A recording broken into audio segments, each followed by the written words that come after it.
বন্ধুরা, রাশিয়ায় এই মুহূর্তে এমন কিছু ঘটছে যা পুরো বিশ্বকে হতবাক করে দিচ্ছে। মস্কোর রাস্তায় ধারাবাহিক বিস্ফোরণ, একের পর এক জেনারেলের মৃত্যু, অর্থনৈতিক সংকট, যেন পুতিনের রাশিয়া এক অভূতপূর্ব চ্যালেঞ্জের মুখোমুখি হচ্ছে।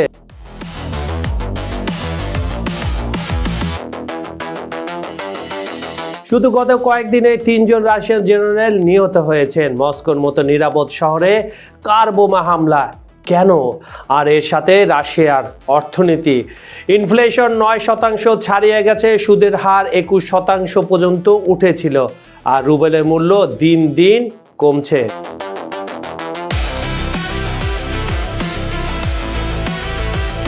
খবর সংযোগের আন্তর্জাতিক অঙ্গনের টপ নিউজের অনুষ্ঠানের এই বিশেষ ভিডিওতে আমরা বুঝবো রাশিয়ায় আসলে কি চলছে, কারা এই হামলার পেছনে, এবং ইউক্রেনের এই নতুন কৌশল কি সত্যি পরিস্থিতি বদলে দিতে পারে। তো চলুন শুরু করা যাক রাশিয়ায় এই মুহূর্তে যা ঘটছে। কেন হঠাৎ করে রাশিয়াতে টেনশন শুরু হলো জানতে চান? শুনুন তাহলে। সাম্প্রতিক হামলাগুলো যদি আপনি চিন্তা করেন তাহলে বন্ধুরা আপনারা একটু কল্পনা করুন রাশিয়ার রাজধানী মস্কো, ক্রেমলিনের কাছে যেখানে পুতিন নিজে থাকেন, আর সেখানেই একের পর এক রাশিয়ান সামরিক অফিসার মারা যাচ্ছেন। What is going on in Russia? 22 December 2025 lieutenant general Fanil Sarvarov সকালের দিকে মস্কোর দক্ষিণে একটি পার্কিং লটে ভয়াবহ বিস্ফোরণ ঘটে। জেনারেল সারভারাভের গাড়ির নিচে লাগানো বোমা বিস্ফোরিত হয়। তিনি ছিলেন রাশিয়ান আর্মির অপারেশন ট্রেনিং ডিরেক্টরের প্রধান, মানে যিনি ইউক্রেনে রাশিয়ান সৈন্যদের যুদ্ধ প্রশিক্ষণের দায়িত্বে ছিলেন। 56 বছর বয়সে এই জেনারেলের চেচনিয়া যুদ্ধ, সিরিয়ার অভিযান আর এখন ইউক্রেন যুদ্ধ সবকিছুতেই অংশ নিয়েছিলেন। তার মানে কত ইম্পর্টেন্ট এই জেনারেল ছিলেন। ডিসেম্বর 2025 লেফটেন্যান্ট জেনারেল ইগোর কিরিলভ মাত্র কিছুদিন আগে ডিসেম্বরে মস্কোতে আরেকটি হাই প্রোফাইল হামলা। জেনারেল কিরিলভ, যিনি রাশিয়ায় নিউক্লিয়ার, বায়োলজিক্যাল এবং কেমিক্যাল ওয়েপেন প্রোটেকশন ফোর্সের প্রধান ছিলেন। আর অ্যাপার্টমেন্টের বাইরে একটি ইলেকট্রনিক স্কুটারে লুকানো বোমা রিমোট কন্ট্রোলে বিস্ফোরিত করা হয়। তিনি এবং তার সহকারী দুজনেই সে সময় মারা যান। মজার ব্যাপার হলো হামলার ঠিক একদিন আগে ইউক্রেনের সিকিউরিটি সার্ভিস তার বিরুদ্ধে ক্রেমলিনের চার্জ এনেছিল নিষিদ্ধ কেমিক্যাল ওয়েপেন ব্যবহারের অভিযোগে। এবার এপ্রিল 2025 লেফটেন্যান্ট জেনারেল ইরাকভ মাসকালিক মস্কোর বাইরে আরেকটি কার বোমা হামলা। জেনারেল মাসকালিক, যিনি জেনারেল স্টাফের মেইন অপারেশনাল ডিরেক্টরের ডেপুটি চিফ ছিলেন, রাশিয়ান কর্তৃপক্ষ একজন সন্দেহভাজনকে গ্রেফতার করে, যাকে তারা বলে ইউক্রেনীয় ইন্টেলিজেন্স পেমেন্ট দিয়েছিল। ইউক্রেন কি কৌশল সাজাচ্ছে শুনে আসা যাক। এই হামলাগুলো থেকে একটা জিনিস পরিষ্কার, ইউক্রেন বেশ কয়েকটি হাই প্রোফাইল হত্যাকাণ্ড চালিয়েছে রাশিয়ার ভেতরে এবং রাশিয়ার নিয়ন্ত্রিত ইউক্রেনের এলাকায়। এটা শুধু ইউক্রেনের একলা কাজ না, এর পিছে অর্থায়ন দিয়েছে আপনি নিশ্চিত থাকেন কে? পশ্চিমারা। আর এটা শুধু মিলিটারি টার্গেট নয়, কারণ 2022 সালে দারিয়া দুগিনা, একজন রাশিয়ান জাতীয়তাবাদী চিন্তাবিদের মেয়ে, কার বোমিংয়ে মারা যান। 2023 সালে মিলিটারি ব্লগার ভ্লাদিমির আতারস্কিকে সেন্ট পিটার্সবার্গে একটি বিস্ফোরক মূর্তি দিয়ে হত্যা করা হয়। ইউক্রেন যা করছে তা হলো ডিপ স্ট্রাইক স্ট্র্যাটেজি। তারা শুধু ফ্রন্ট লাইনে লড়ছে না, বরং রাশিয়ার ভেতরে গভীরে ঢুকে চোরা কুপ্তা হামলা চালাচ্ছে। তবে তা অনেক সীমিত। আর অন্যদিকে রাশিয়া বাহিনী একের পর এক ইউক্রেনের গ্রাম দখল করে নিচ্ছে, তাই চাপ দুই দিক থেকেই রয়েছে। তবে এর মাধ্যমে ইউক্রেন 3টি মেসেজ দিচ্ছে। নাম্বার 1, আপনারা নিরাপদ নন, মস্কোতেও না। নাম্বার 2, যুদ্ধাপরাধীরা শাস্তি পাবে যেখানেই থাকুক। নাম্বার 3, আমরা শুধু শিকার নই, আমরা পাল্টা আঘাত করতে পারি। রাশিয়ার অর্থনৈতিক অবস্থা এই সময় কী রকম একটু জেনে আসা যাক। মুদ্রাস্ফীতির আগুন। বন্ধুরা, এবার আসি রাশিয়ার অর্থনৈতিক পরিস্থিতি। This is a very important thing. এখানেও পরিস্থিতি অনেক ভয়াবহ। ইনফ্লেশন নিয়ন্ত্রণের বাইরে। রাশিয়ায় বার্ষিক মুদ্রাস্ফীতি যদি আপনি লক্ষ্য করেন সেপ্টেম্বরে 2025 ছিল 8%, যদি কিছুদিন আগে এটা আরও বেশি ছিল। 2024 সালের গড় মুদ্রাস্ফীতি প্রায় 8.5% ছিল।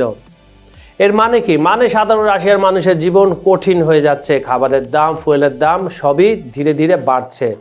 সার্ভিস সেক্টরে মূল্যবৃদ্ধি সবচেয়ে বেশি 12.9%, খাবারের দাম 9.5% বেড়েছে। দর্শক মণ্ডলী, আপনি একটা কথা মাথায় সবসময়, যখন দীর্ঘমেয়াদী একটা যুদ্ধ চলে, যত বড়ই দেশ হোক, যত পরাশক্তির দেশ হোক, তাদের উপরে কিন্তু চাপটা ধীরে ধীরে পড়ে, কম হোক বেশি হোক। রাশিয়াতেও তাই হচ্ছে, এটা অস্বাভাবিক কোনো ঘটনা নয়। এবার আসি সুদের হার আকাশ ছোঁয়া মুদ্রাস্ফীতি নিয়ন্ত্রণ করতে রাশিয়ার সেন্ট্রাল ব্যাংক কি করলো? সুদের হার 21% পর্যন্ত বাড়িয়েছিল। ভাবুন তো, 21%। এর মানে কোনো ব্যবসায়ী লোন নিতে পারছে না, বিনিয়োগ বন্ধ হয়ে যাচ্ছে। সম্প্রতি ডিসেম্বর 2025-এ সেন্ট্রাল ব্যাংক সুদের হার কমিয়ে 16% করেছে, কিন্তু এখনো অনেক বেশি। রুবেলের পতন আর রাশিয়ার মুদ্রার রুবল। নভেম্বর মাসে রুবেল তীব্রভাবে পড়ে যায়। 2022 সালের পর গ্রীষ্মকালে সর্বোচ্চ থেকে প্রায় 25% কমে আসে। এর মানে হলো আমদানি করা পণ্য আরো দামি হচ্ছে, সাধারণ মানুষের ক্রয় ক্ষমতা কমছে। এইসব সমস্যার মূল কারণ কি জানেন বন্ধুরা? ঠিক ধরেছেন, যুদ্ধ। রাশিয়া তার বাজেটে প্রায় 40% খরচ করছে যুদ্ধে। NATO secretary general mark root একথা জানিয়েছিলেন।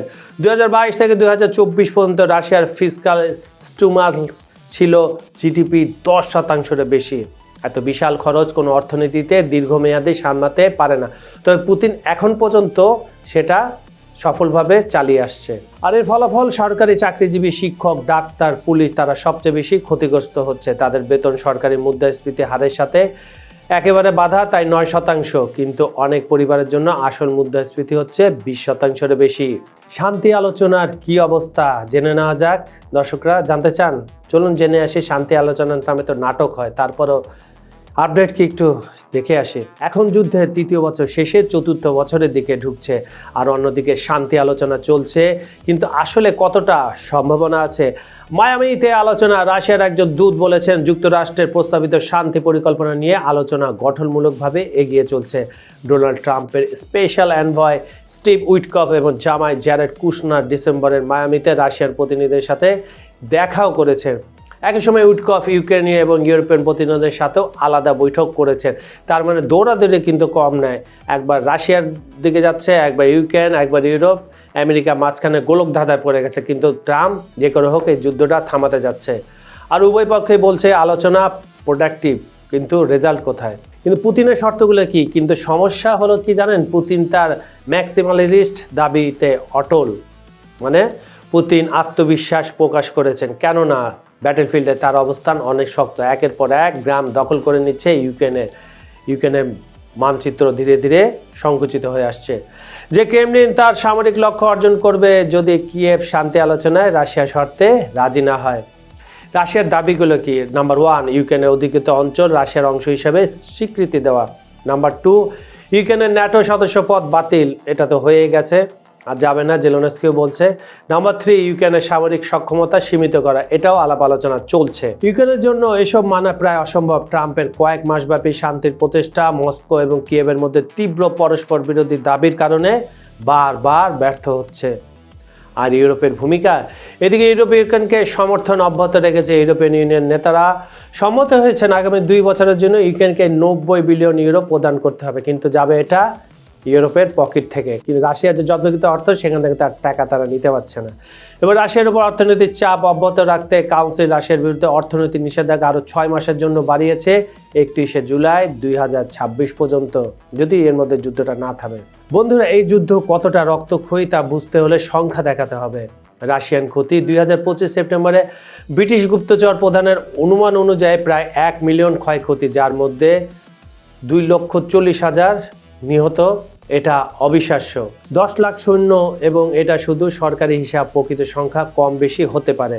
ইউক্রেনের ক্ষতি জেলেনস্কির ডিসেম্বর 2024-এ অনুমান অনুযায়ী 43,000 ইউক্রেনের সৈন্য নিহত এবং 3,70,000 আহত।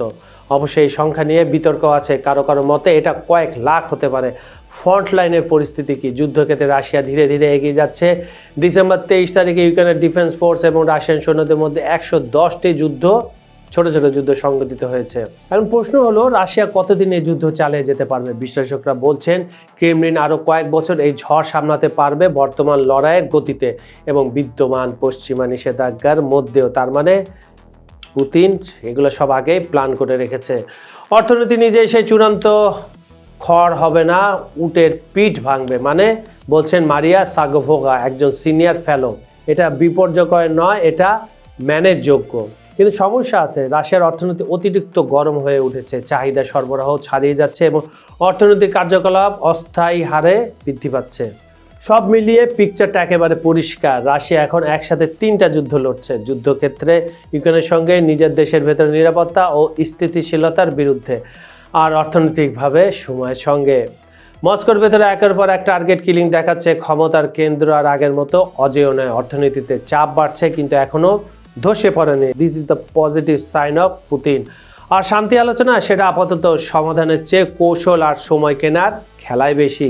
প্রশ্নটা তাই শুধু কে জিতবে সেটা নয়, আসল প্রশ্ন দীর্ঘ ব্যয়বহুল যুদ্ধ শেষে রাশিয়া কি আগে সেই রাশিয়া থাকবে, নাকি ভেতর থেকে বদলে যাবে পুতিনের নির্মিত শক্তির কাঠামো? সেটাই এখন বিশ্ব রাজনীতির সবচেয়ে বড় অনিশ্চয়তা। খবর সংযোগের টপ নিউজের অনুষ্ঠানটি আপনারা পৃথিবীর কোন প্রান্ত থেকে দেখছেন কমেন্টে জানান। বাংলাদেশ, ভারত, আমেরিকা, ইউরোপ, মধ্যপ্রাচ্য, যেখান থেকে দেখুন না কেন, আমরা আপনার মতামত শুনতে চাই। বিজ্ঞাপন ও প্রমোশনের জন্য ডেসক্রিপশনে দেওয়া নাম্বারে যোগাযোগ করতে পারেন। ভিডিওটি লাইক, কমেন্ট ও শেয়ার করুন। অবশ্যই পুরোটা শুনে এটা আপনাদের কাছে আমার বিশেষ অনুরোধ। আজ এ পর্যন্ত আমি কাজল হায়দার বিদায় নিচ্ছি। প্রতিশ্রুতি থাকলেও কাল একই সময় আবার ফিরবো নতুন টপিক, গভীর বিশ্লেষণ আর আরও বড় দৃষ্টিভঙ্গি নিয়ে। ভালো থাকুন, নিরাপদে থাকুন। ধন্যবাদ সবাইকে।